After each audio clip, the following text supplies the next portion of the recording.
మాగంటి గోపీనాథ్ గారు మరణించిన తర్వాత అక్కడ ఖాళీ అయినటువంటి ఆ సీటు పోటీపై ప్రత్యేకంగా మీ పేరు వినిపిస్తోంది. దీనిపై మీరు ఏమంటారు?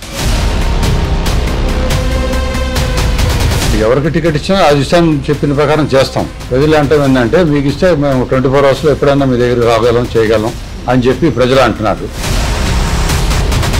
నా వర్క్ కూడా తెలుసు వాళ్ళకి. గోపీనాథ్ గారు చేసిన పనులు మీరు కూడా గోపీనాథ్ గారు లాగా ఉన్నారు అని చెప్పి వాళ్ళు ఎంకరేజ్ చేస్తే నేను వాళ్ళు చేసిన ఎంకరేజ్ని బట్టి మనం చేయాలి, బ్రదరు ఆశయాలు వెనకాల ఉండాలి అని చెప్పి నేను కూడా ఫాలోగా.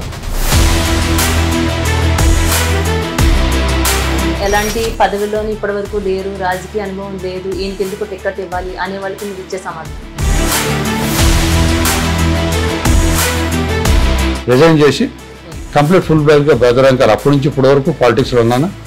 స్టెప్ టు స్టెప్ నాకు తెలుసు అమ్మ, బ్రదర్ ఎట్లా ఏంటి ఏం చేస్తారు, ఎవరితో మాట్లాడేది ఏమవుతుంది నాకు అన్నీ తెలుసు. మీలో మా బ్రదర్ చూసి మేము మర్చిపోతా ఉన్నా అన్న ఫీలింగ్తో వచ్చారు నా దగ్గరికి. దానికి నేను హ్యాపీగా ఫీల్ అయ్యి నేను ముందు రావాల్సి వచ్చిన. కుట్రపూరితంగానే ఆయనకి హెల్త్కి సంబంధించి ఏదో కొన్ని వింటున్నాం మనం. ఇదంతా వాంటెడ్లీ కావాలనే ఆయన హెల్త్ డ్యామేజ్ అయ్యేలాగా చేశారు, అట్లా ఇట్లని కొన్ని ఫోన్ కాల్స్ వినడం కూడా జరిగింది. వీటిని ఎంతవరకు మేము నమ్మొచ్చు అంటారు? సేమ్ మాగంటి గోపీనాథ్ గారు ఏం స్టార్ట్ చేస్తున్నా నీ మీద ఇవాళ స్టార్ట్ చేస్తున్నా. పోగొట్టుకుందాం చేతులారా అని చెప్పి మాత్రం మాకు చాలా బాధ ఉంది. మా ఫ్యామిలీకి చాలా మా చేతులారా మేము పోగొట్టుకున్నట్టే అయిపోయిందండి, మేము బాధ ఉన్నాం. అదొకటి. అటువంటిది సడన్గా ఇప్పుడు అవుతాం కారణం ఏంటి అనేది మేము కూడా కొంచెం ఆలోచిస్తున్నాం. అది నాకు ఏ జబ్బులు లేవు, షుగర్ బీపీ ఏమి లేదు, నథింగ్, అన్ని పర్ఫెక్ట్ ఉన్నా, నాది కరెక్ట్ సెట్ అవుతుంది అని చెప్పి నేను హాస్పిటల్లో మాట్లాడొచ్చాను. అవునమ్మా అంటే వాళ్ళు మా బ్రదర్ కూడా చెప్పారు. వాళ్ళు మా బ్రదర్ స్మైల్ ఇస్తాడు.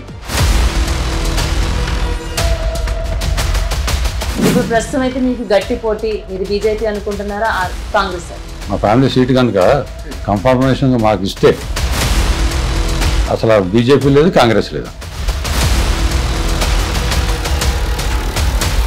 కేసీఆర్ కేటీఆర్ గారితో కూడా మీరు దగ్గర సంబంధాలు ఉన్నాయని మనం చెప్పుకోవచ్చు. వాళ్ళని చాలా దగ్గరగా చూశారు, మీరేంటన్నది వాళ్ళకి తెలుసు. అంటే మీకు వాళ్ళ పట్ల ఎలా మేము ఏ విధంగా రిసీవ్ చేసుకుంటారు కేసీఆర్ గారు? అసలు సావు దగ్గరికి ఎక్కువ వెళ్ళరు కేసీఆర్ గారు, కేసీఆర్ గారు వెళ్ళరు. అటువంటిది బ్రదర్ కోసం వచ్చి కళ్ళపు నీళ్ళు పెట్టుకున్నారు అంటే ఎంత. ఇంకోటి ఏంటంటే అమ్మా, ఈ కొంతకాలం క్రితం ఇద్దరు కొడుకులు మీకున్నా గోపీనాథ్ గారు అంటే ప్రత్యేకంగా ఆయన అంటే గారం. ఆయన ఏం అవ్వాలంటే అది కావాలి, తన ఇష్టాలు ఏముంటే ఆ ఇష్టాల ప్రకారంగానే తనకి అంత ఫ్రీడమ్ మీరు ఇచ్చారు. ఆ అవకాశం ఇచ్చింది కూడా నా పెద్ద కొడుకు. తను ఎట్టా ఉన్నా ముందు అడిగి చూడమ్మా, ముందు అడిగి చూడు, అడిగి ఏం కావాలి చూడు, ఇది కావాలంటమ్మా, అడిగి ఇది తీసుకెళ్ళిపోతున్నాను, ఇది కావాలంటే ఇది ఇస్తాను. భౌతికంగా లేకపోయినా ఎక్కడికి పోలేవాడు, ఇక్కడే ఉన్నాడు, మనతోనే ఉన్నాడు. తండ్రి ఒకవైపు తండ్రి లేరు, ఇంకొక సోదరుడు లేరు. తండ్రి స్థానాన్ని నేను తీసుకుని ఆయనకి ఆయన ఇష్టాలు కూడా ఈయన తెలుసుకొని అన్ని ప్రతిదీ విషయంలో కూడా ఎప్పుడు చాలా సపోర్టివ్ గానే ఉన్నారు. అందుకోసమనే ఇప్పుడు ప్రజలు కూడా అదే ఎదురు చూస్తున్నారు.